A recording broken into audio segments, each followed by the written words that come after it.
Este aqui é Israel, um dos países mais desenvolvidos do Oriente Médio, mas o seu território tem um grave problema geográfico.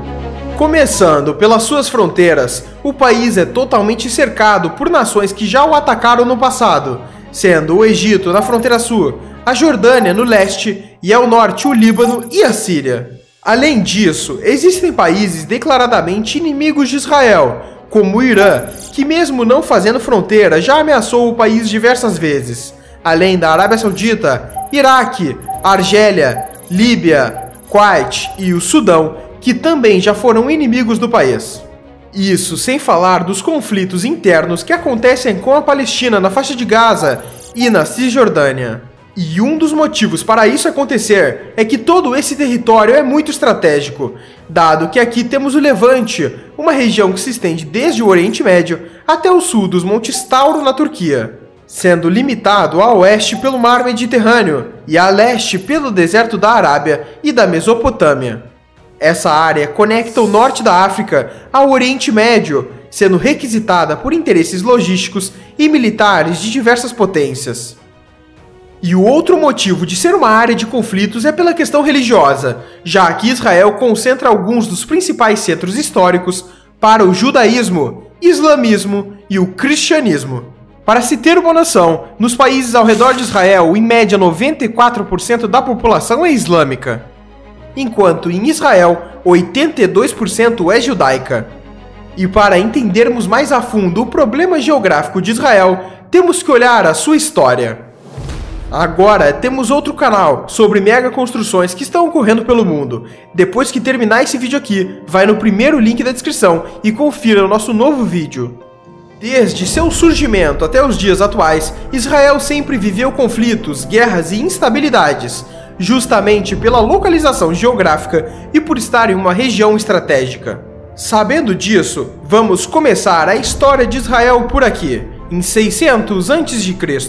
Jerusalém, atual cidade de Israel, ficava no território de Judá e era cercado pelo Egito e pela Babilônia. Mas foi em 586 a.C. que começa um ciclo de invasões naquela região, onde os babilônios, sob o comando de Nabucodonosor II, invadiram e destruíram o Templo de Salomão. E logo em 538 a.C., Ciro, o Grande da Pérsia, conquistou a Babilônia e grande parte do Oriente Médio. Depois dele, por sua vez, com o avançar da Macedônia sobre a região, Alexandre o Grande conquista Jerusalém. E esse ciclo continua, com a atual região de Israel sendo dominada por Roma e outras diversas potências estrangeiras, com destaque para os reinos europeus durante as Cruzadas, que tiveram motivos principalmente religiosos e demarcaram a disputa entre cristãos e muçulmanos, que ocorre até hoje. Mas foi só em 1948, com a saída dos britânicos, que Israel proclamou sua independência. Mas ao fazer isso, países árabes como Egito, Jordânia, Síria, Líbano e Iraque não poderiam ver um Estado judeu no Oriente Médio e invadiram o país por todas as suas fronteiras, começando assim a Guerra Árabe-Israelense. E o Estado judeu, mesmo com tantos inimigos, venceu essa guerra, além da Guerra do Sinai em 1956, Guerra dos 6 Dias em 1967, Guerra do Atrito em 1970, além da Guerra do Yom Kippur e tantas outras que ocorreram, com Israel vencendo todas elas. E isso acontece em grande parte pela estratégia israelense de defesa, que por problemas geográficos e por ser um país pequeno e com pouco território, Israel não pode se dar ao luxo de recuar de seus inimigos, já que estaria entregando seu próprio território para os mesmos. Basicamente, a estratégia se dá da seguinte maneira: a primeira etapa é avançar sobre território inimigo no momento que eles menos esperam, e depois, enquanto uma linha avança diretamente em direção ao inimigo de forma rápida, uma ou mais linhas de ataque se dão pelas extremidades de forma a avançar mais rápido ainda, cercando o inimigo e não o deixando penetrar em seu território. Em exemplos históricos, na Guerra dos 6 Dias, Israel estava cercado por inimigos. Então, durante a madrugada do primeiro dia de guerra, 178 caças israelenses levantaram voo e atacaram bases aéreas no interior do Egito, antes que os caças egípcios atacassem no dia seguinte. O mesmo aconteceu com ataques terrestres, dado que no mesmo dia do ataque aéreo, soldados israelenses avançaram contra posições egípcias que estavam entrincheiradas, com investidas diretas e pela retaguarda. O montante dessas guerras e conflitos mostra a instabilidade na região e que hoje, mesmo tendo um decreto de paz entre Israel e países árabes, o país tem que sempre investir na sua defesa, tanto que as forças armadas de Israel são a 20ª maior do mundo. E da sua população de 9 milhões de habitantes, 600 mil são militares. Mas voltando ao território atual de Israel, para entendermos os conflitos internos que persistem até hoje, temos que analisar os pontos fortes e fracos da região. Diferente de países como os Estados Unidos, que possuem ótimas barreiras naturais e poucas fronteiras, Israel sofre nesse sentido, pois tem 3 barreiras naturais problemáticas. Sendo o Sinai, que por ser justamente uma área desértica e pouco habitada, ela dificulta o envio de forças militares até o deserto de Negev. A outra região são os desertos ao sudeste que protegem Negev e chegam até o Mar Vermelho. E por fim, o deserto que começa por volta de 40 quilômetros ao leste do Rio Jordão, que protege das possíveis ameaças vindas da Jordânia.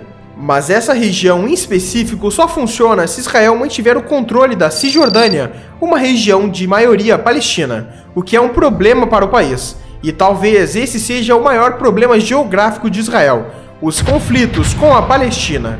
Basicamente, a Palestina é um território dividido em 2 partes, sem ligação por terra, a Cisjordânia e Gaza. E dentro desses territórios temos regiões sob controle civil palestino e regiões controladas por Israel, conhecidas como assentamentos, que são como bairros protegidos por cercas e pelas forças israelenses. A proteção dessas regiões se dá basicamente porque a construção delas começou durante a Guerra dos 6 Dias contra os árabes, e as forças israelenses se estabeleceram nos territórios, e os conflitos entre israelenses e palestinos se intensificaram ao longo dos anos. Mas em 1993, em Oslo, Noruega, líderes israelenses e palestinos se reuniram e firmaram um acordo de paz, que estabelecia 3 áreas diferentes de ocupação na Cisjordânia. A primeira delas é a Área A, que seria administrada pelas autoridades palestinas.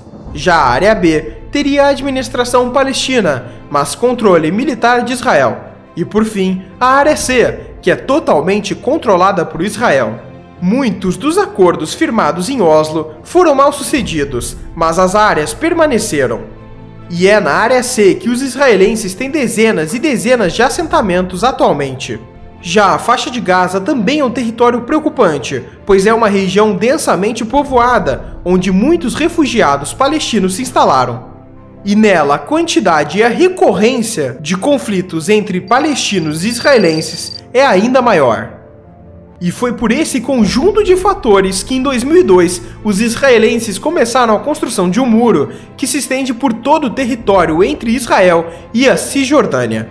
O mesmo aconteceu na cidade de Jerusalém, onde temos um grande muro que ronda todo o território.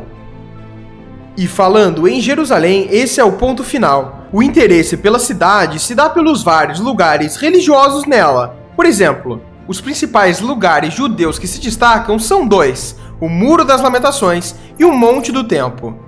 Já para os cristãos, em principal, é a Igreja do Santo Sepulcro, e para os islâmicos, a Cúpula da Rocha. E hoje em dia, a cidade inteira está sob controle de Israel, e as perspectivas para o futuro são que continue assim. Mas as ameaças pela tomada de Jerusalém por parte de países árabes continuam. Os países lutaram pela tomada de Jerusalém durante sua história, e isto pode voltar a acontecer.